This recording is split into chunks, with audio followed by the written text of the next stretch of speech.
Welcome back to another episode of the Lightdrop podcast. Today, we're joined by Rich Kim, who is a CG supervisor, and he might be one of, if not the best dressed artist that you could possibly have the pleasure of working with.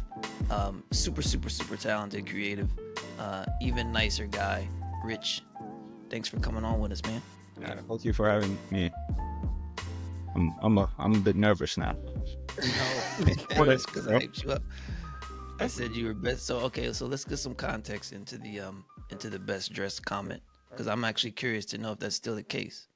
I haven't seen you in a bit. I haven't worked with you in a bit, but when I did, I used to remember you would be super fly on Fridays. Unfortunately, because I gained a bit of weight, my suits fit me as well as they did back then.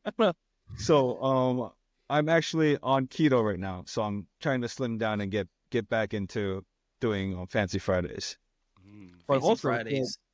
I love it. um, it's since you only go into the office like 3 times a week, so and usually I don't go in just on Fridays, so I the was need has I to. was hope I was hoping that you would tell me that you still maybe do it on Zoom on Fridays, but No,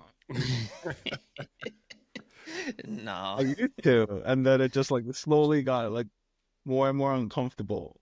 So I was just like, yeah. Jeff But is no, I fancy today.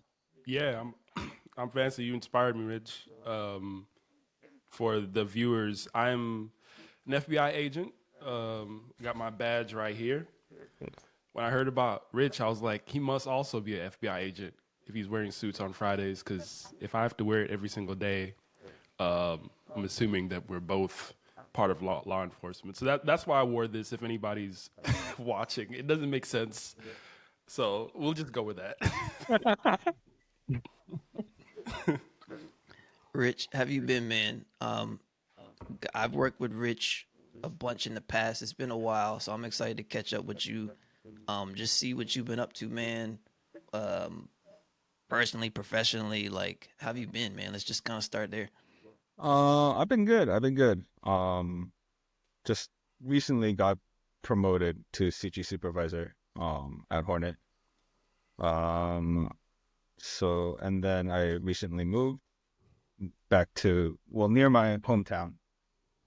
So yeah, just been trying to like juggle around the different roles that I have of Mm. being a parent, husband, and CG soup, and then I also teach at SVA, so it's Oh, sweet.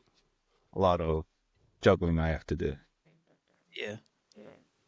I was gonna ask how is that? Because it's like I Jamil and I talk about this, like juggling things and being a creative. I feel like it's very difficult because you have to be kind of like at a state of play whenever you're approaching some of these things. How's it been with doing that? Like being able to like show up and like I gotta be still creative. I don't know what a CG supervisor specifically does, but Me how's neither. that been? Me neither, man. Yeah, Tell you the truth, I don't know. yeah. Um, um, currently it's like my main task is just to make sure all the productions is going as smoothly as it can. Luckily, Jamil knows that Hornet has a very talented team. So there are times where I wonder, like, do they really need me? Like, am I gonna get fired tomorrow because they realize, like, oh wait, we don't need Rich anymore. Oh, No but shot. uh, it's definitely hard. Like, if it wasn't for my wife, I don't think I'll be able to like have a child and do this. Because like for being a creative, it's like how there's like a flow with things, and then once you're in the flow, you want to continue working, and like and to get if you leave that flow and you try to get back into it, it's not like an instantaneous thing. Yeah. It's like it's a slow ramp up and a fast ramp down. It's like crashing. Yeah, What's going exactly. Yeah.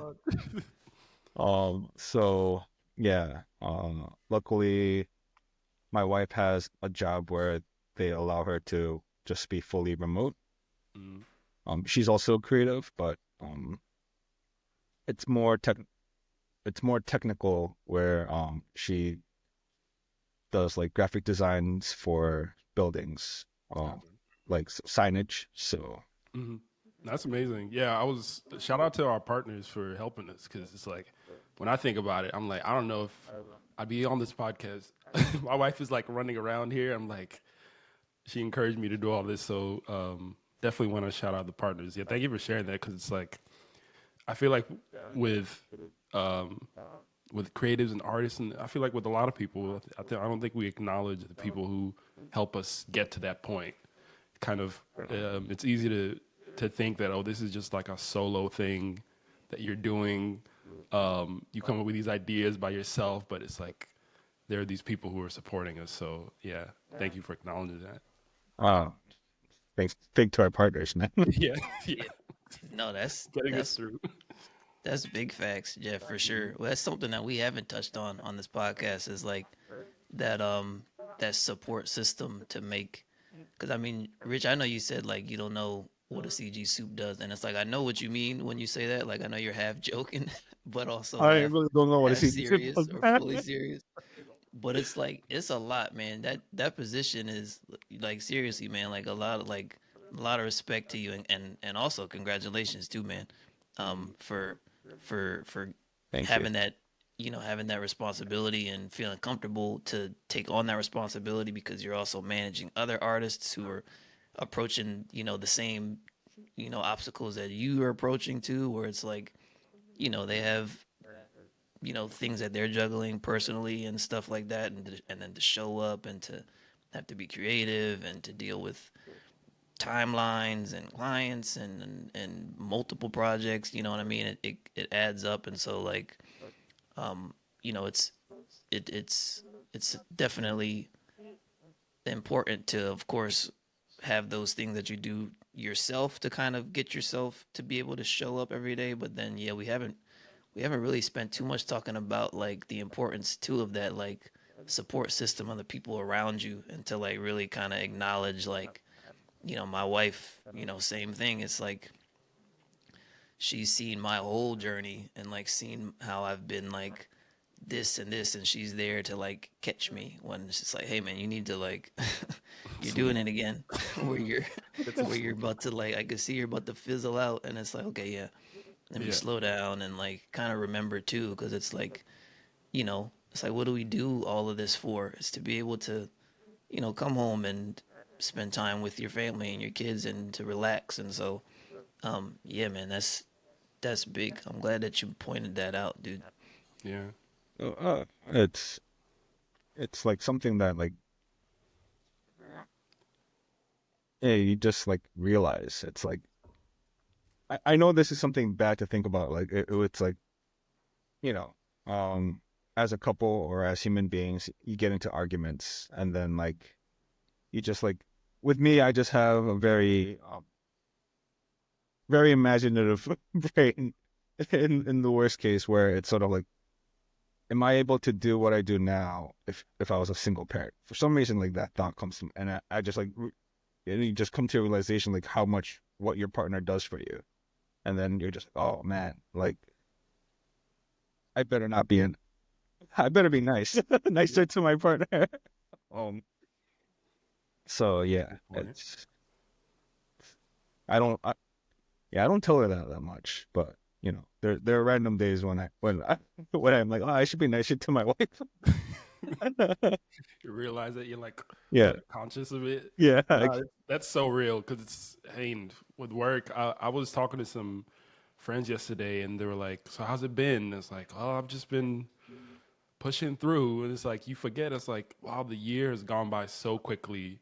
Life, and I'm sure with you, Rich, it's even faster because you have kids. So it's like it's very easy to just wake up and you're like, "Oh, it's been a full year." Like this year went by quickly.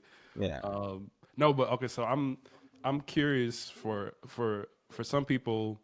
I mean, I know a little bit about how you and Jamil know each other, but like I would love to, because Jamil has told me some stories, so I'm curious to know how do you both know each other?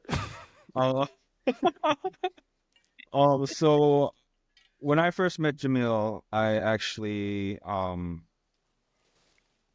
it was it was for a Kroger project that I came in as a freelancer at Hornet.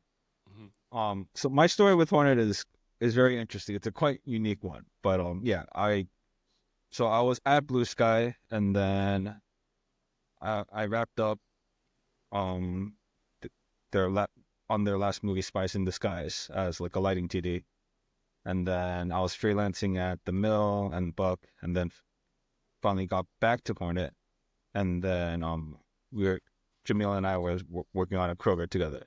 Mhm. So that's how we first met, and then Jamil told me that he messaged me like a couple months back ago on LinkedIn trying to More than get a couple advice from months. me. It was probably like a couple years. A couple things.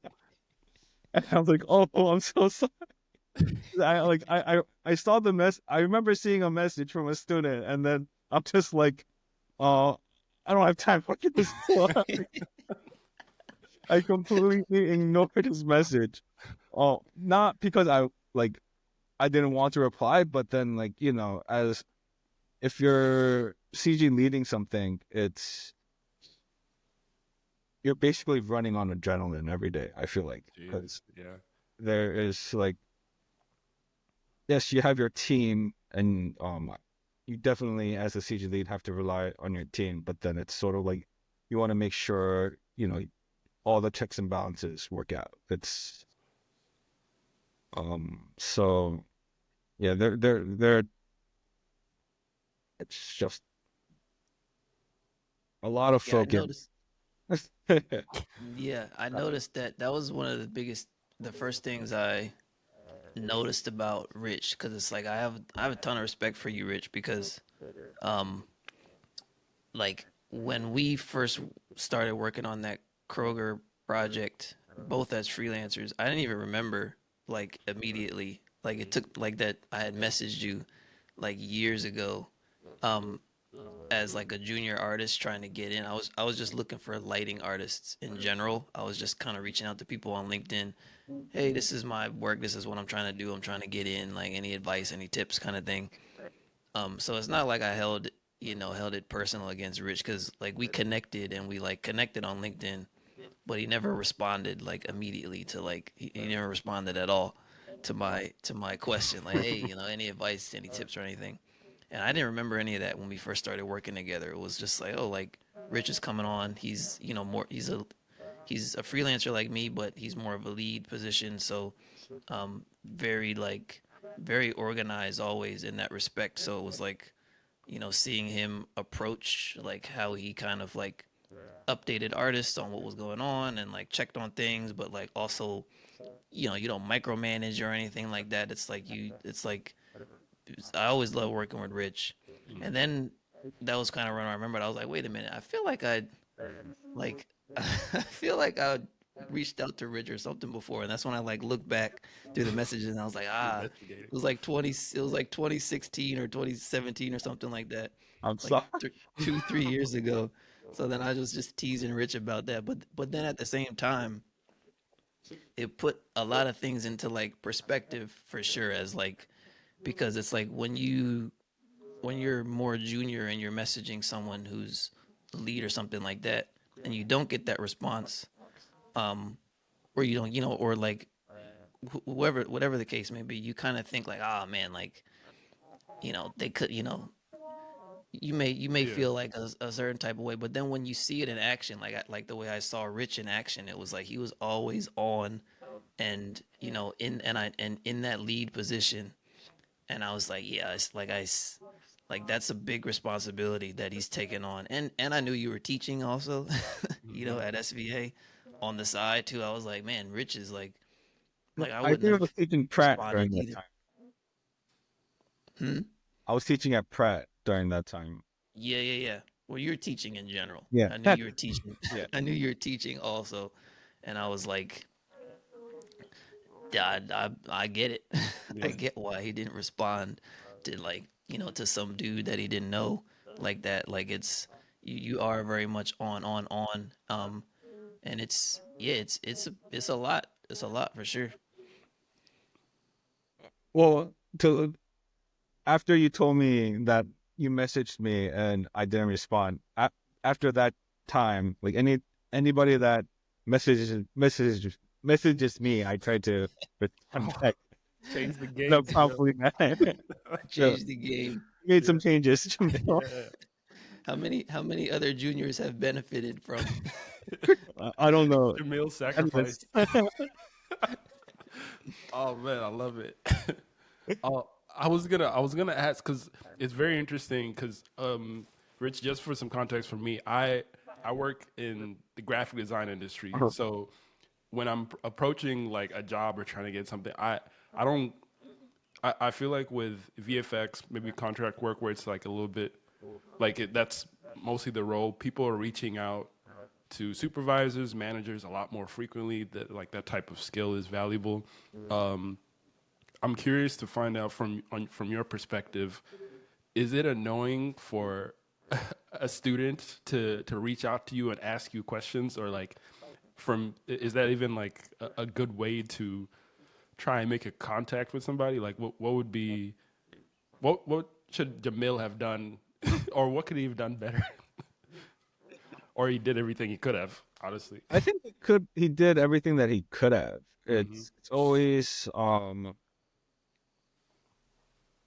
the luck of the job, basically. Mm-hmm. Especially Mhm. that's how I see it.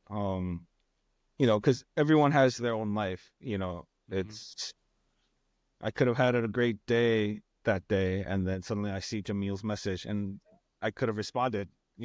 Or I could have a stressful day, and then it's sort of like I don't want to be bothered by anything else, but just want to concentrate on the job. So, it's definitely luck of the draw.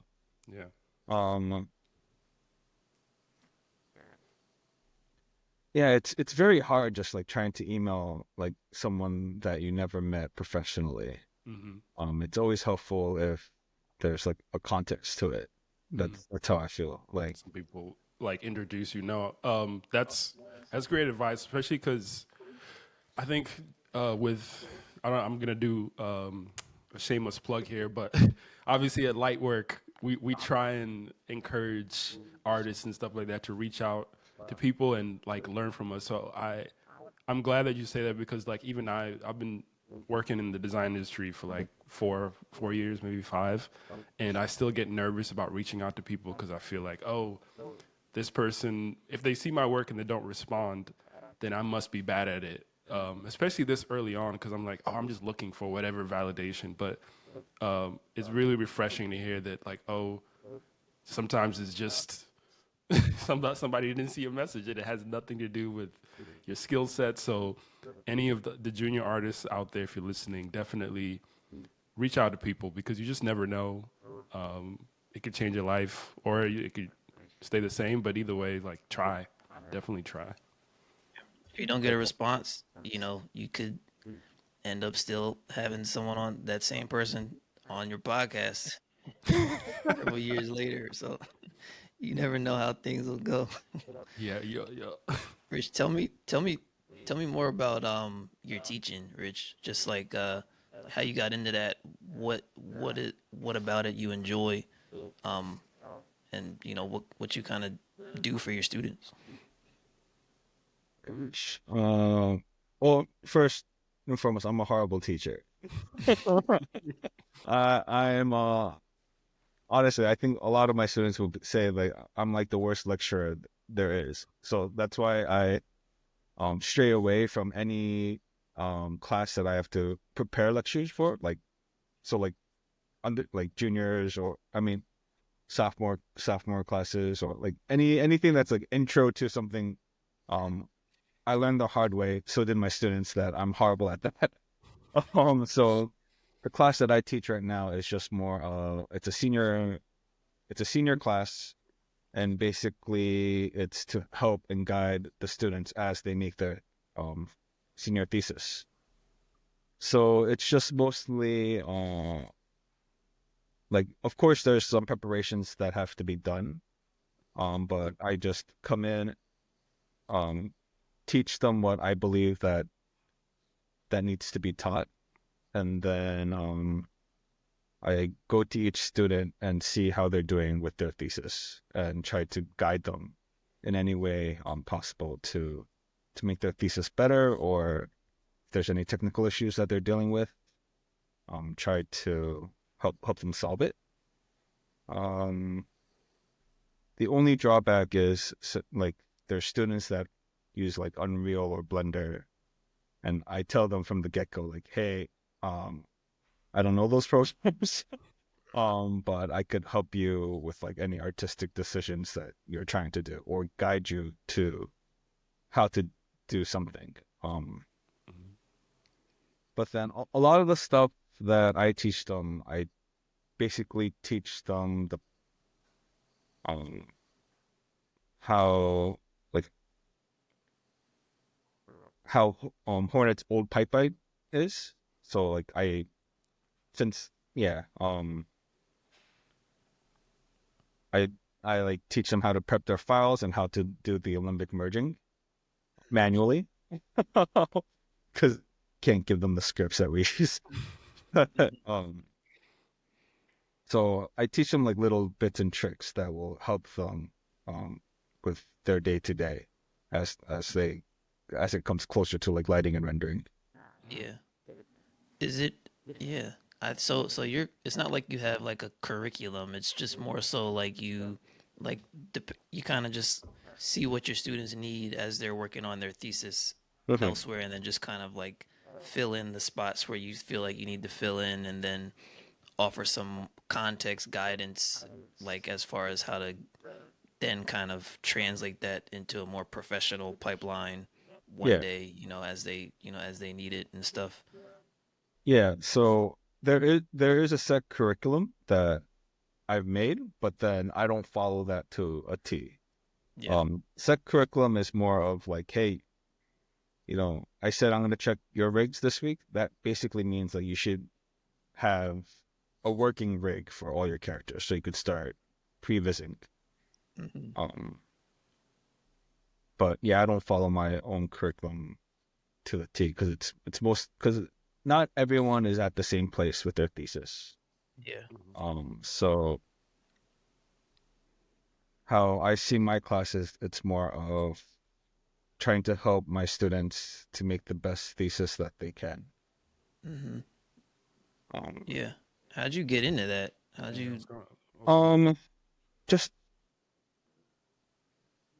it's just more I like contacted the head of the department and I'm like, oh, I'm interested in teaching.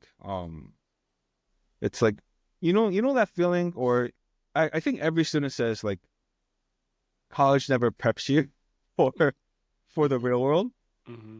Um, but then it's probably mostly like no, college did prep you. It's just we were too young and stupid to fully like listen to our professors. But it's um yeah, I just felt like you learn so much in the while working, and then I just wanted to teach the stuff that I learned that um to help out students. So yeah, just Yeah. Yeah. and What? then since I have a kid, I need that extra side hustle. Well, what is it? So take me, cause I'm curious, like to hear more about like take us back to like when you were in that position, like as a student, like when you were kind of like the student that was learning these things, because I hear, you're CG supervisor, you've got a shit ton on your plate there, and then you still want to, on top of that, go and teach and, school other students on how to help them. And so it's like, um, you know, it's more than just a side hustle. It's more than just a side hustle, I'm sure, to where it's like I'm curious to kind of hear, based on your experience in that position, like how you came to just want to be involved in that, like to have to like quote unquote, spend that time, that additional time on top of your already super busy title? Mhm. Um, hmm. So I graduated from SVA 2000 and wait, yeah, 2007 from the computer art department. For granted, I was like the worst student you could ever think of. I'm basically anything academia. I'm like no.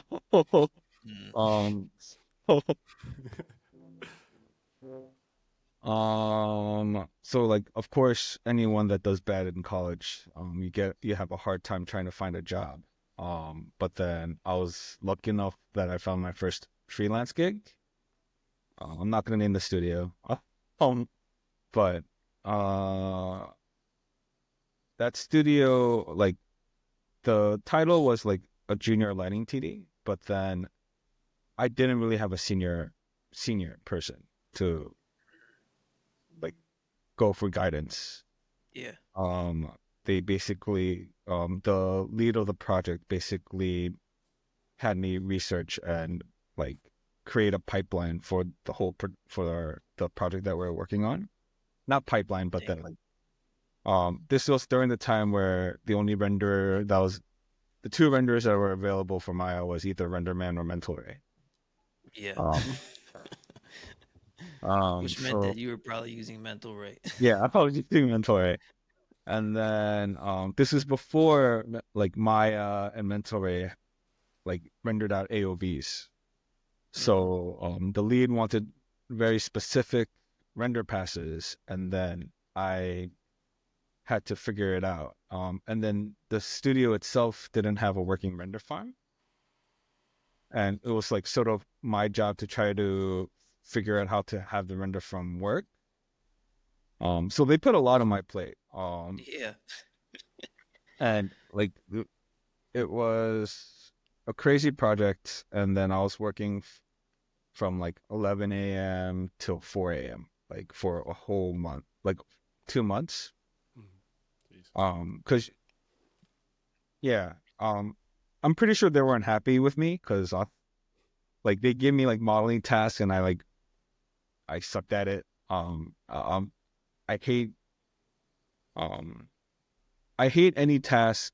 I still do, but I'm more willing to do it. Like any task where I second guess myself while I do it, because like as a like fresh out of like because like during college or like when you learn how to model, like it's sort of like, oh, your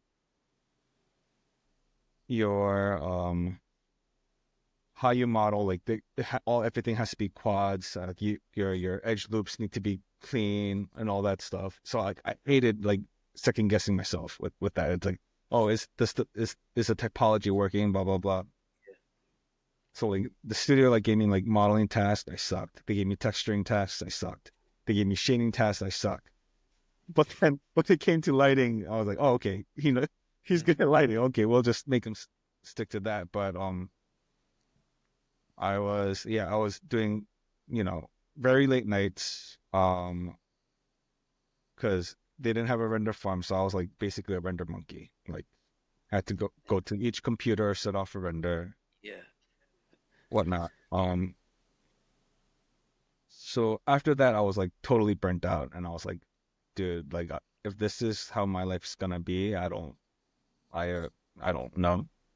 Hmm. So I ended up sort of taking a long break, um, taking freelance gigs here and there, but then basically working for my father for a couple of years until I finally decided to get back into VFX after watching Iron Man. Nice.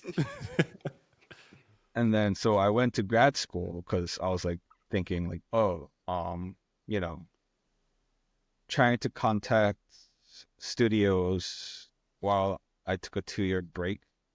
Basically, it's gonna be hard for me to get a job. So I was like, all right, let's go to grad school. Try and basically get out of grad school and start fresh. So I did that. Still a horrible student. Oh, But luckily, what happened was luckily I was a better lighter. Um, Mm-hmm. I got an internship at a studio called Rhythm and Hues. And interned there and was planning to go back to Rhythm and Hues for a freelance gig. But there was like a month gap until they were giving me a contract. So and during that time, the first studio that I ever worked at, um my the a coworker from there was a director at Hornet, and I'm pretty sure he knew I wasn't like that talented, but he saw like how hard I worked and how hard I was willing to work.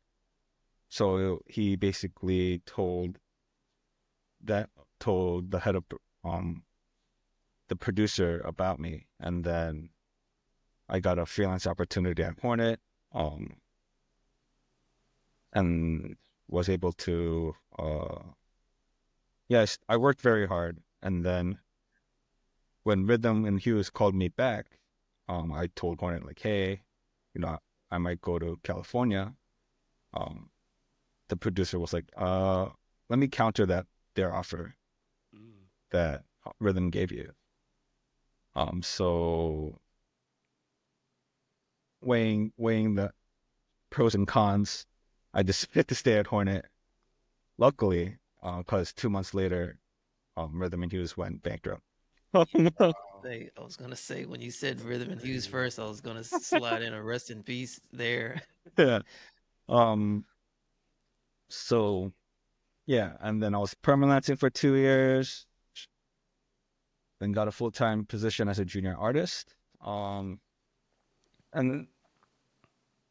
so like during those times, like as I was permanenting as a junior artist, like I was the only CG artist. Like there were two, but one quit and then the other one became a producer. So for a good 2 years, like I was like the only CG artist.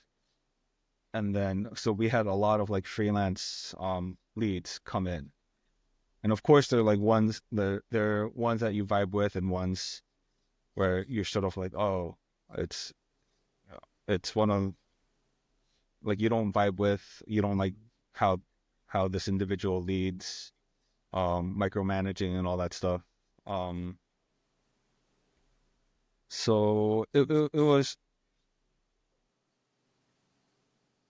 I just never really liked like people who micromanage because it's everyone's working on the project, so everyone wants to have their like creative input and everything some way somehow. Of course, it's ultimately up to the director, or like we have to be artists in some way that matches the director's vision, but then we also want to put in our creative input because we're creative people.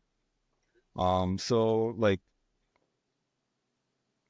a lot of things that I try to do as someone as like a lead, it came from like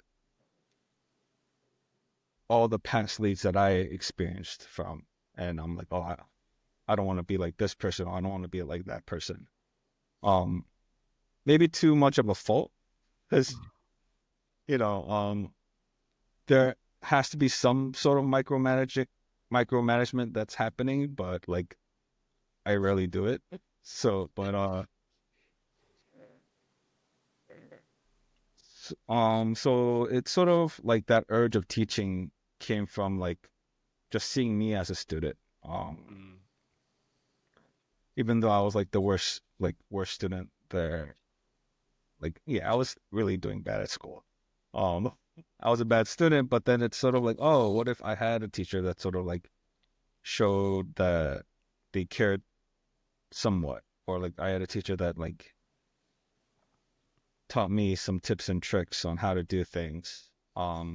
Like of course, like during college there were professors like that, but then it was more for like rigging, um, modeling, and all these other subjects. Like I never had a professor that like really taught me the ins and outs of lighting, or like how to make lighting a lot simpler. So Yeah, I Did was you gonna have? say, oh, sorry to cut you off, Jamil. I was gonna say I love that because, um, I feel like with school, at least like when I was in school, I felt like the professors and it's not anything to them, they were just like gifted artists, or they were like very smart in certain ways, and I was definitely struggling as a student, and I was like, man, I just it kind of feels like everyone is almost ahead, and it's like how am I gonna get a job after school? No one is telling me.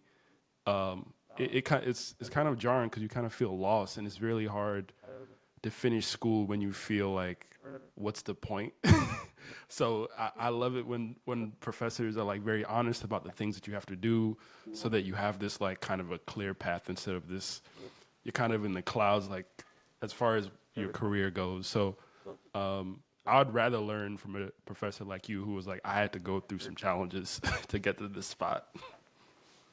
Yeah, it's those the best, the best teachers are the ones are usually aren't the ones that were just like inclined and like excelling in their classes, you know what I mean? Like especially you teaching students that are all doing their thesis, I'm sure you have some who are very, like you said, everyone's at a different place. So I'm sure you have some students where you're like, okay, this person technically, like they're probably gonna be just fine. You know what I mean? Like they can model, they can texture, they can shade, like they put together a render that looks pretty damn polished. And then you have other students who may be at different phases, and so it's like it's in those students that you kind of see yourself, and it's like, like even in my experience when I was graduating, like I had a bunch of my peers, they had already had internships and stuff, and like they had M&M's commercials on their demo reels from those internships, and they had,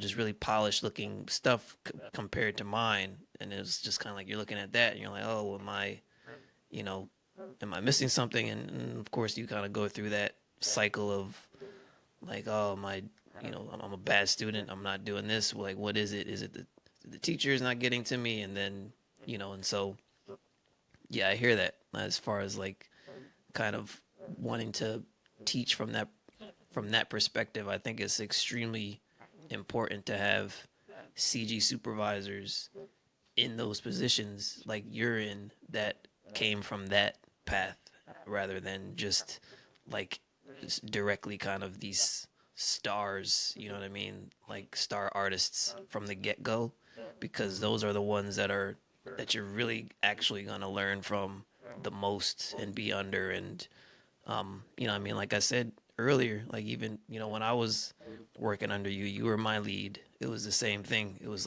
just so easy to kind of see from your example, like, oh, this is the way Rich does it. Let me try and like do this. I have a question. Like, I know I can ask you, like, I also know I can say like I have no idea how to do this and not feel like you're gonna be like, well, why not? But like, Hmm. you know, so it's yeah, it's important. Like I said, to have CG supervisors, professors that took the path that you took, like in those positions.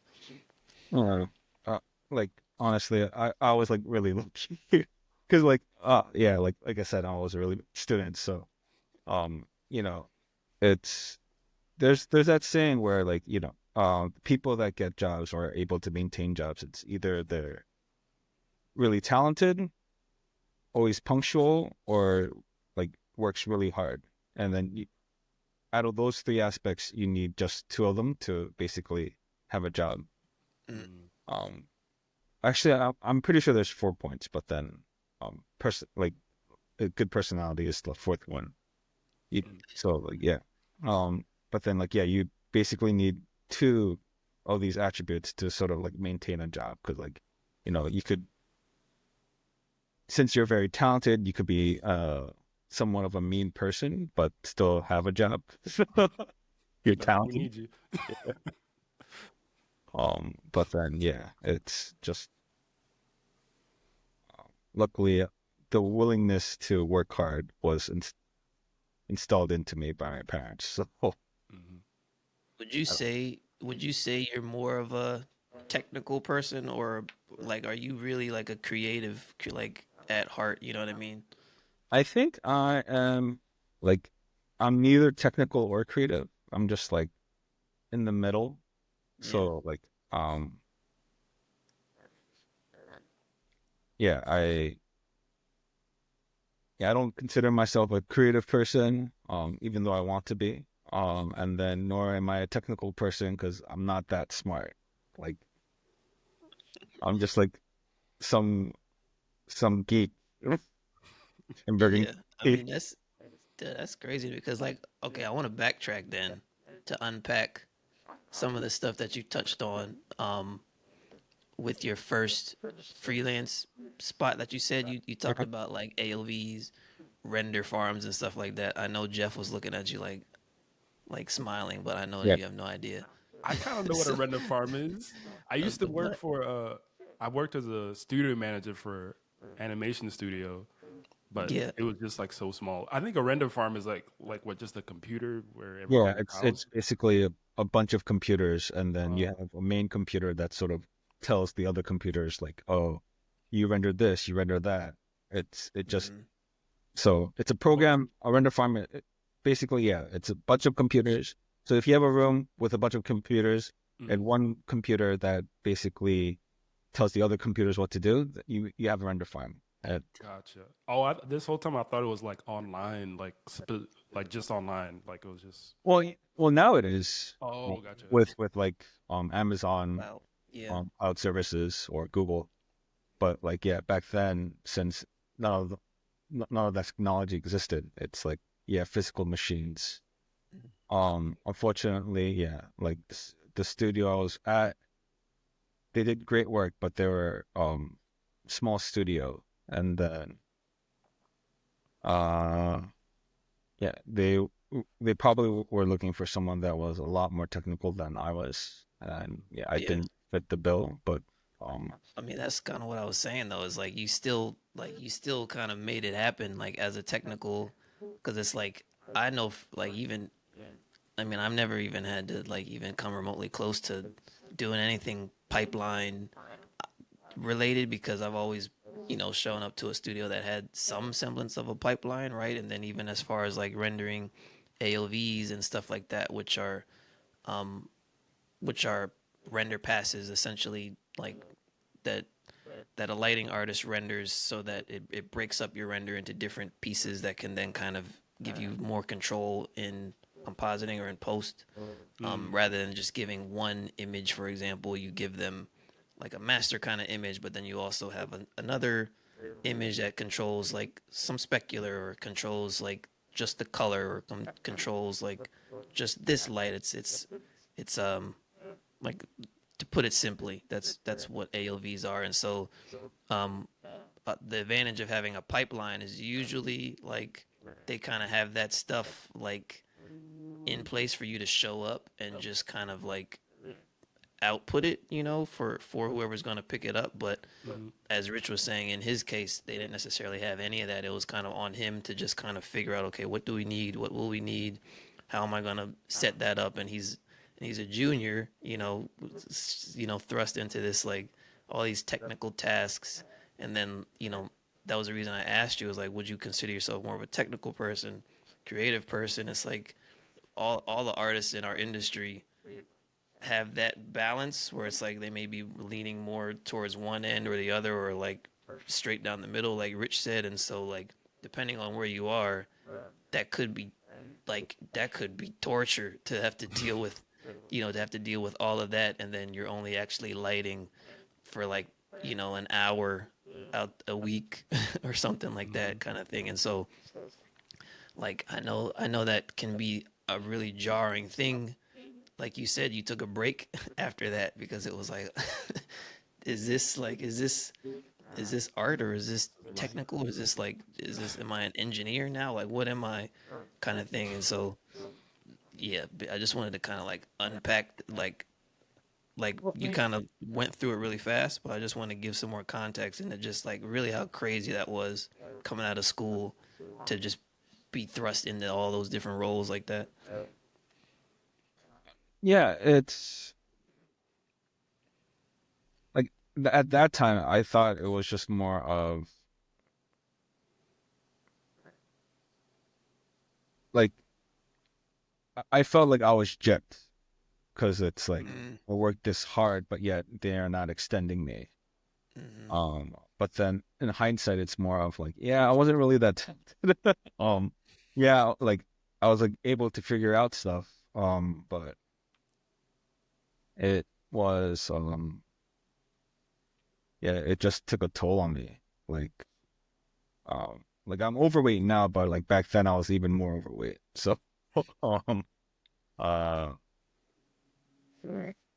so yeah, I just like personally, I didn't want to work like those long hours, or yeah, it's just I felt cheated. Uh, Yeah. uh, but then you know, it turned out it worked out. Someone saw me work my ass off, and then that individual gave me a second chance, and here I am today. Hell You feel like you have a better balance of that in your role now, like that you kind of took from, but I would say mostly maybe to start just feeling comfortable, like I mean, obviously you have to delegate a ton. So like in your role, it's like, hey, I don't like you know what it is that you like, don't like. It's like I don't want to deal with that. That's going to drive me crazy. I mean, Um, I as a lead, I tried to be, of course, like we're all human, so we try to give like the most annoying stuff to other people.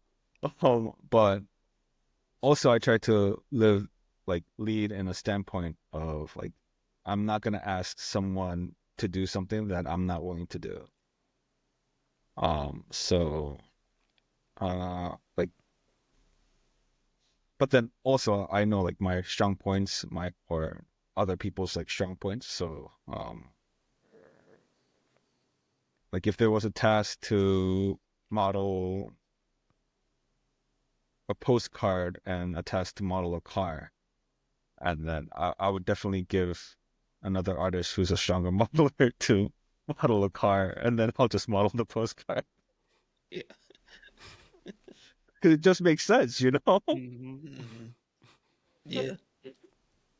Hmm. Yeah. But yeah, it's I think out of my whole experience as being a junior, that is like one of the one things that I try to do is never ask someone to do something that I'm not willing to do because it's a stinky feeling, honestly. Like I had leads where like I'm staying late and the lead just leaves and saying, "Oh, I have to go get a haircut."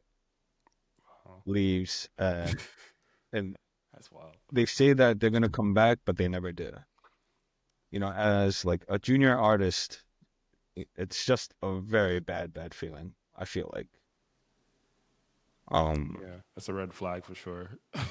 It's like your lead goes to go ahead and get a haircut while you're working. yeah. Yeah. So I got that. I mean, uh, like I said, working with you as my lead, it was like I picked up on all of that for sure. Like it's um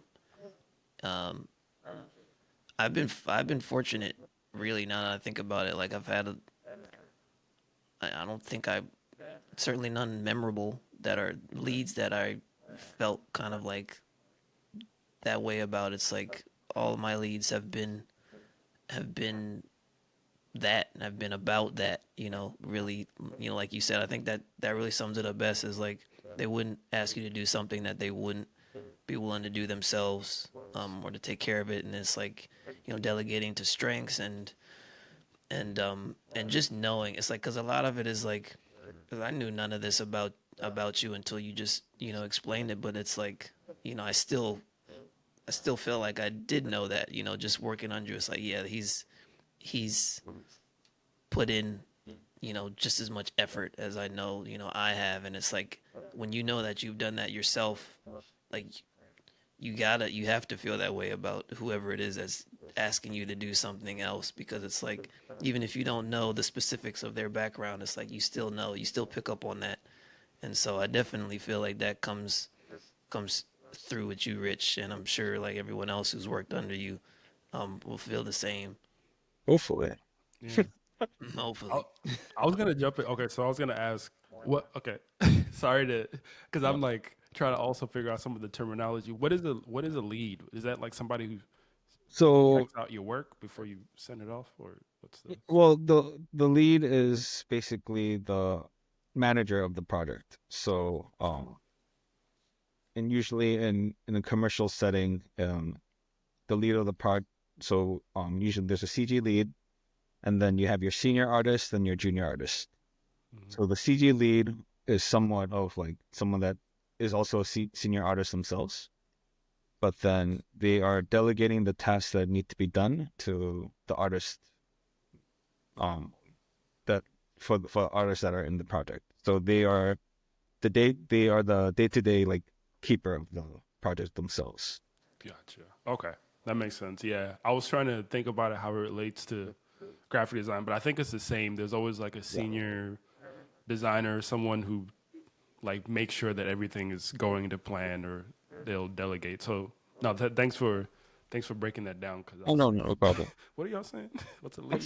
Well, I mean, because what you do, Jeff, is like as a graphic design. Correct me if I'm wrong, but like as you know, graphic design, it's more so like you like the team is smaller. It's like you kind of like take care of the design and you kind of take care of it, and you may have like someone else who's working on like another one. You know what I mean? But like with the nature of CG, animation, VFX, like the whole pipeline, it's like no one person can just do everything, and so you have like this. It's a team of Mm, artists with different specialties, and so it's important to have like the lead who's getting the notes from the supervisor or from the client, and then kind of coming back to say, okay, yes, I've got this lighting artist, I've got this texturing artist, this animator to delegate to and to hand things off to, mm, and then I'm on track of like what their progress is, like, oh,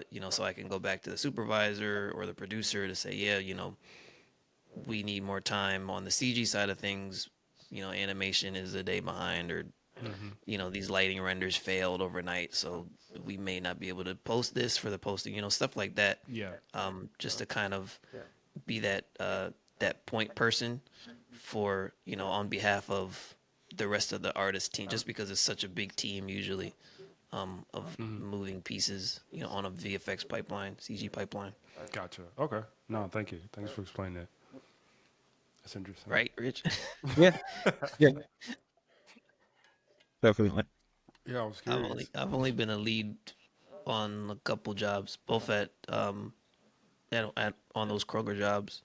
But just from the few times that I was, is just a huge understanding of what it entails, and so like when I work with leads, it's much easier for me to understand their challenges and to kind of like do my best to like help them, without them necessarily having to ask for it, to like see what they need and position myself to like take whatever off their plate, or not bother them and stuff. Because it's a lot for Yeah, sure. makes sense. So I would. We've talked a lot about work, a lot of very serious things, a lot of life things. I would love, Rich, because every time there's an artist, well, I think we've only had artists on the podcast so far, but Yeah, I would so love to far, like, so far. yeah, so far, what is something that you've been doing to like keep yourself, I don't know, just having fun? Like for me, for example, I've been playing video games excessively for the last like 3 4 months. Like I have my Nintendo Switch. I'll bring it upstairs before I go to sleep. Downstairs, I got my Xbox. I'm playing Red Dead Redemption. It's been excessive. I'm trying to slow down a little bit, but it's been fun getting back into it. That's why I'm doing these Halloween things. So I would love to hear what have you been doing that's just like for you fun. If you've been doing anything at all, just I'd love to hear your thoughts. So I'm an avid watcher of Korean dramas. Nice. Like you could see me working, and I'll have a Korean drama playing on a separate screen, like to the chagrin of like a lot of artists. Uh, but I don't care. I love Like it. our day is stressful enough. I want something to sort of help me relax, and so I could push through whatever. Hmm. So yeah, like you have your Switch. I Once I'm home, I want to relax. I just want to zone out. I just watch Korean dramas. Korean drama. Um, Okay. My and then my wife loves Korean dramas. Those are on often in my house too, and I've sat down to watch like some of them with her, but a lot of them like they have that really whimsical vibe to them for sure, where it's like I get what you mean about just having it on the side to just like lighten up the day. I have to check that um, out. and then uh, shopping. Hmm. Like for Retail clothes, therapy. hey, what are you shopping for? Clothes. Yeah, I really like clothes. Um, almost to a major fault. Like, Hmm. You got to say drippy. You have to. yeah. We Um, touched on formal Fridays. yeah. I want you to. Where did that come from? Look, so when I was younger, like you know, before you come to a realization of what your talents are, um, I I I always thought I was gonna like work in Wall Street and wear suits. Mm. And then like anytime that I wear a suit, like I felt good, you know. You feel good because you're like, oh, I'm all dressed up for the occasion. I look nice. Like especially in the creative world, it's always casual. But also like, you know what? Like, why do I need just like the thought of like, why do I need an event to dress up? Mm.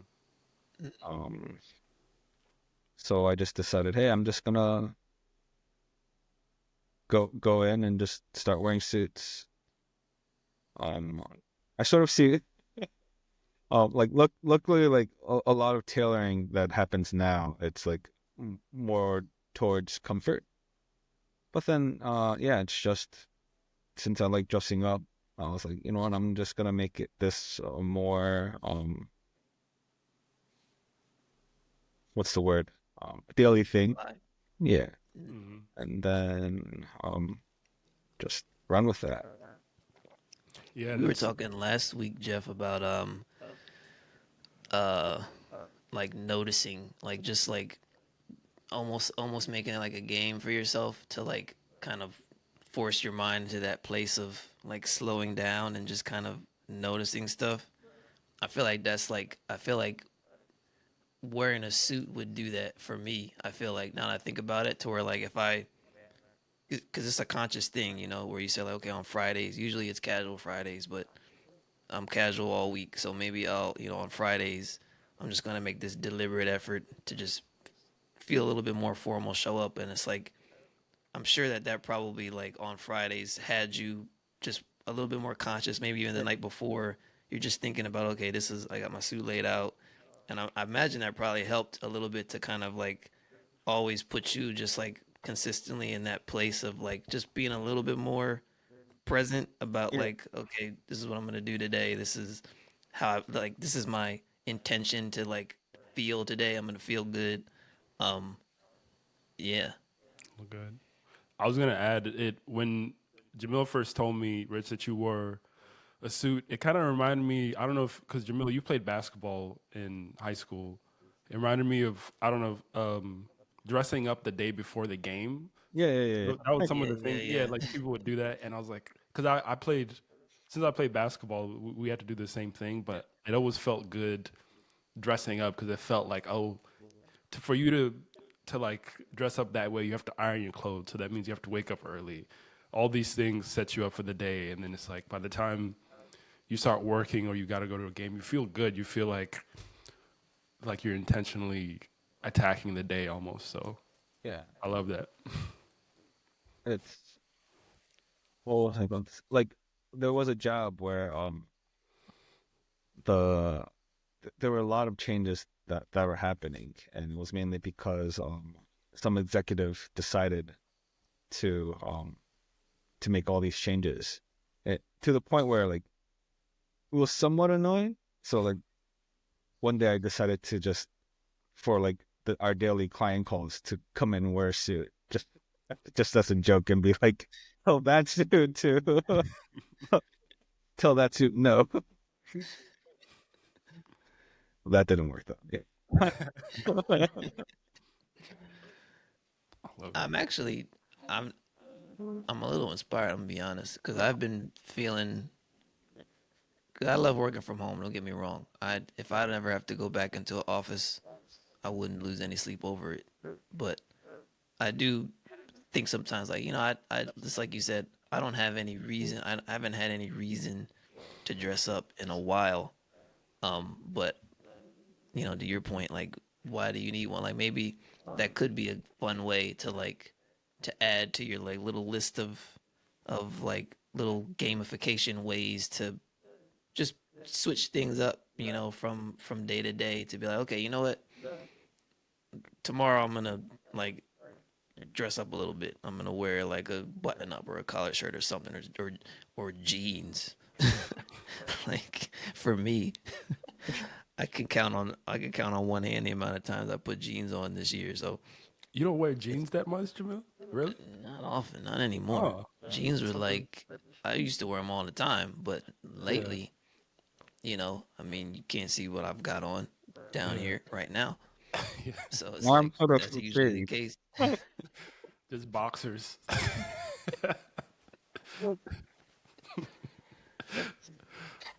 That's a good point.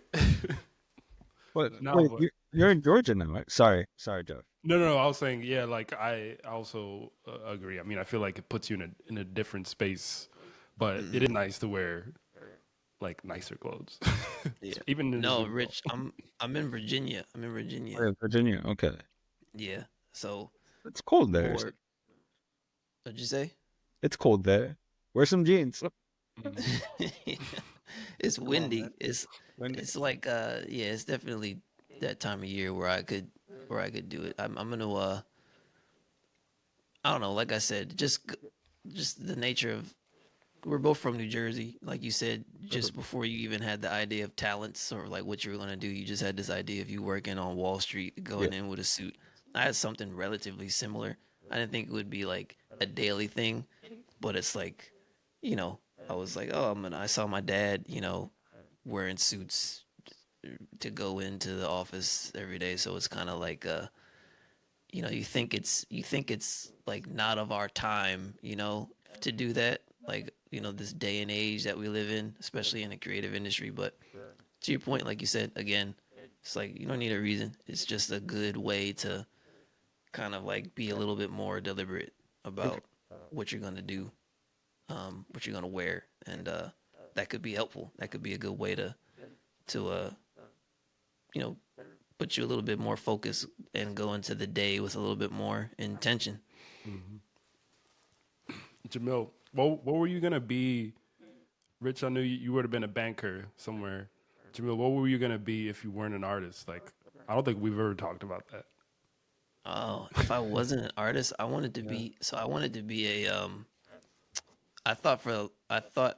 I won't say for the longest, but when I was in like elementary school, I definitely thought I was going to be a detective. I said Mm. like I used to say I can police see it. officer, but what I meant was like detective. Like I was going to be like solving crimes. Hmm. I thought that was what I wanted to do, was just like and I think most of it came from like movies that I would watch, and like just I thought I would be like an action junkie, car chases and stuff all the time, but by and large, I thought I was going to be a detective. Mm. I feel like that could have been up my alley, but Yeah, there's still I don't time. know. Yeah. You're doing it On the side. right. I'm not sure what I would have been, but yeah, I'm still don't. I don't know what I because I think about that sometimes. Whenever I'm like really in the trenches, as Jamil and I talk about, where it's like you're working on a project for like months and you're exhausted. And I'm like, I don't know what I would have done if I didn't find this path. I don't if I wasn't an artist in some sort of way or creative. Um, I don't know. It's it's kind of scary to think about. It's like, did I think about anything else? No other choices. I was just like, this is it for me. Rich, were you when you were working with your father for those like that little hiatus that you made, was that like manual labor? Was it like office kind of stuff? Was So it like in parallel or like it was so my father owned a beauty supply store that's catered to the African American Latino. mm-hmm, Um, so it was like wigs, extensions, mm-hmm. perms, and all that stuff.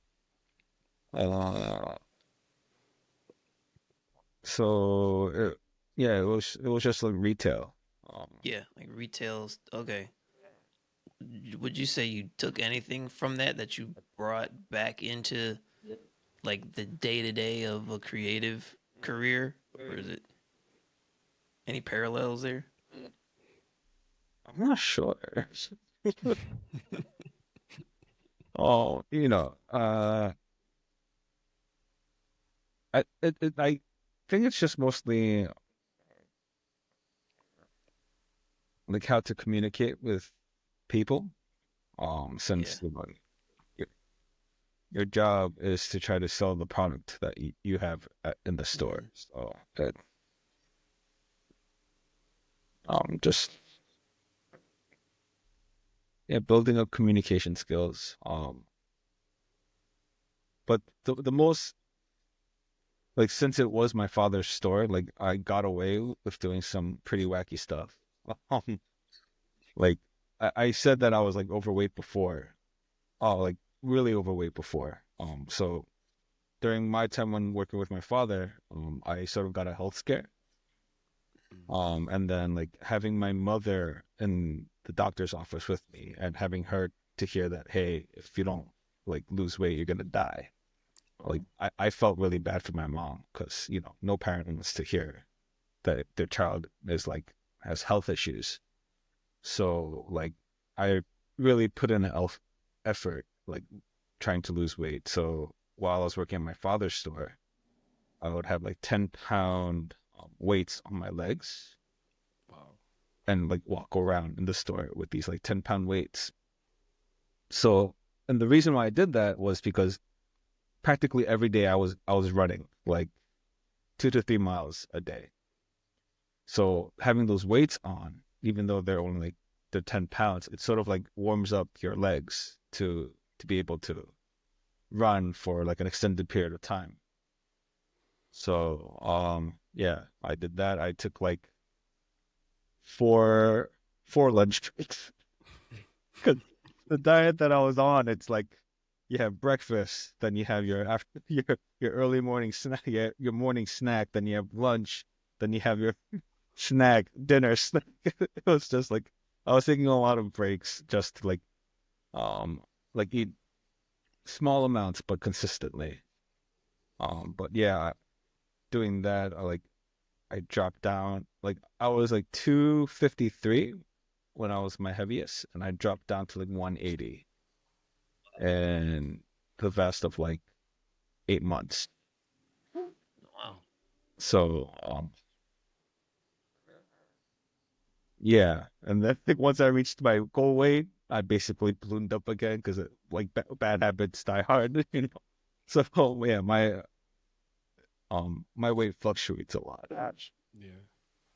That's a good point because we've talked to a few folks on the pod who've talked about like their health scares, and um, I heard this quote yesterday. It was like something like when you're working or something, you have a million problems, but then when you're sick, you have one problem, Yeah, and that's all you want to focus on. So it's very interesting because I was here. I mean, I think with other industries, obviously there's like carpet tunnel, but like carpal tunnel, but with like VFX, like I hear those health scares a lot more.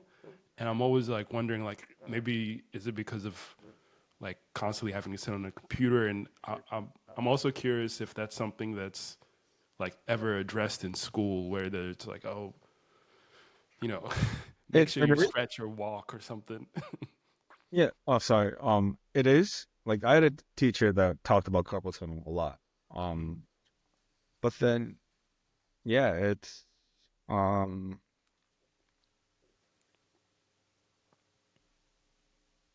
yeah, it's like, uh, I think a lot, like, well, with society today, it's gotten a lot better where people, they check their mental health, they check their physical health, like, um, people are a lot more aware.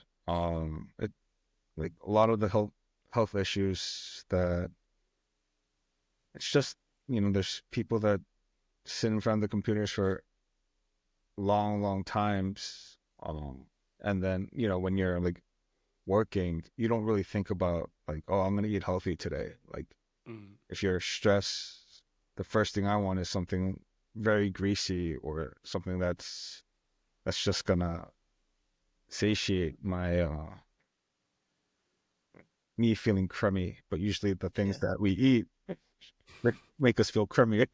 right. Hmm. All sluggish.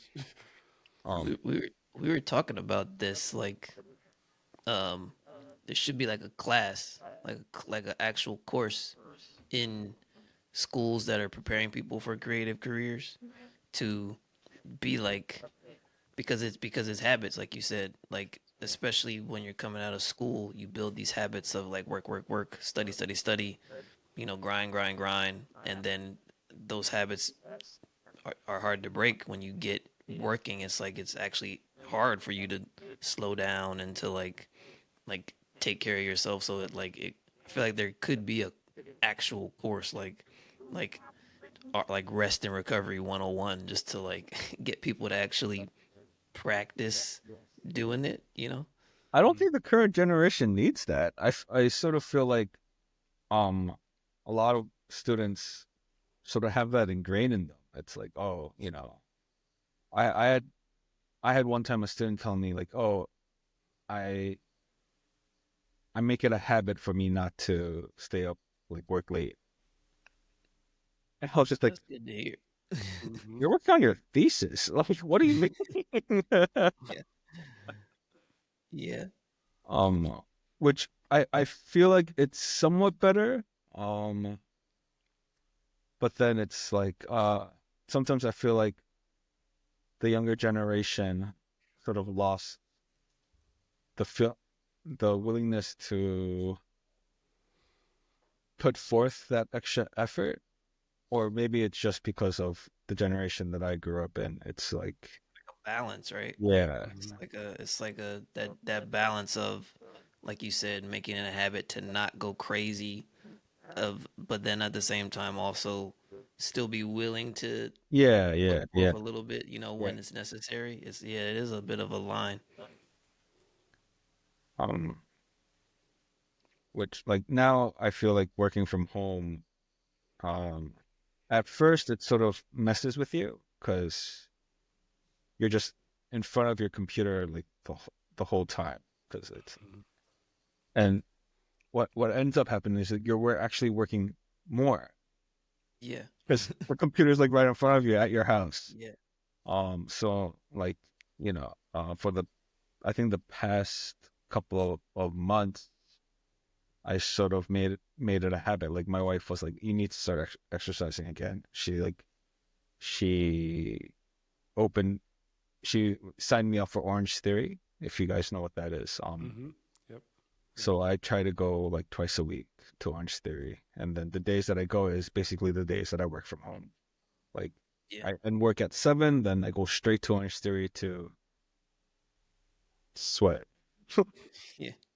That's good to say that too, because it's like that's the other thing is like you don't need to be, it doesn't need to be a daily, like, "Oh, I need to go to Orange Theory every day," and like, Yeah, because that sounds like, I mean, that just automatically that sounds like a lot, and yeah, it's really, it's like you don't, like 2 times a week, like that's Yeah, that's good for sure to just be able to like get moving. Like I went a period of it was maybe like it was in the summertime actually because it was really hot. And it's like I like to go for walks like as often as I can in my neighborhood. Like I'll take a break um from sitting at the computer, and then I'll just get up and I'll just walk around the neighborhood for a bit. But in the summertime it was just like it was actually so hot. Like I like it wasn't advisable, like an advisable thing Yeah. to do. And so there was like a period of time where it was like a few weeks where I just wasn't doing it as consistently as I had been. And even just that alone, like I just felt it. Like I was just like tense a lot, and like I felt the stress would come on easier. But um yeah, it is a weird thing of of working from home or just having easier access to work causes you to work more when you think it'd be the opposite. Yeah. That's a good point because it's like you can just sit at your desk and just keep working. Um, you're expected to be there at a certain time because it's like, oh, you don't have traffic. So it's like if you're not careful, um, after a few years, you can develop some really bad habits. So, I mean, I don't know. It's Yeah. a Oh, difficult, yeah. difficult balance for sure. Because like you think like, oh, I'm already home. Like what? Like Hmm. working that extra hour isn't that much, and then that extra hour becomes 2 hours, 3 hours. Like, Hmm. yeah, it's not Really good. bad habit. Love it. Should we talk about some? Um, I don't know why What I'm you got? blanking. Huh? Huh? I think it's a I light. mean, I Rich, feel like this let's. light is like blinding me the whole time. I feel like I'm being interviewed Wait, based did off of you give myself. Wait, by the way, we talked about the context. We Rich chatted a little bit before we started recording, but did you give context? Anybody's watching why you look like you're in an absolute like disco right now? Yeah, I did. Okay, so those of you, just to recap, FBI agent right here. I've been an FBI agent since the '80s. You could clearly see in the afro, um, Wait, is that a and real picture of you? that is a real picture. Yeah, Oh, 'cause really? I have that whole afro. Um, yeah, I was dressed up for Halloween last night. I felt like this was a very special episode. Jamil has talked about Rich before, so I was like, I gotta dress up. And yeah, so I just decided I was like, I'm gonna keep this table where it is, keep it special for Rich today. Well, if I knew, then I would have dressed up as well. No, I'm here for you, bro. I'm here for you. I'm the only one who need to dress up today. It's Saturday. But yes, Yo, that is the Rich, context. Rich, appreciate you, dude. I'm glad we finally got to catch up and Yeah, get you on. I always felt bad. I was like, yo, when are you gonna have me on? And then I always postponed it. I No. was like telling my wife, I'm like, I need to be on the podcast today. Like, Be like, I told you I didn't respond to Jamil in 2017.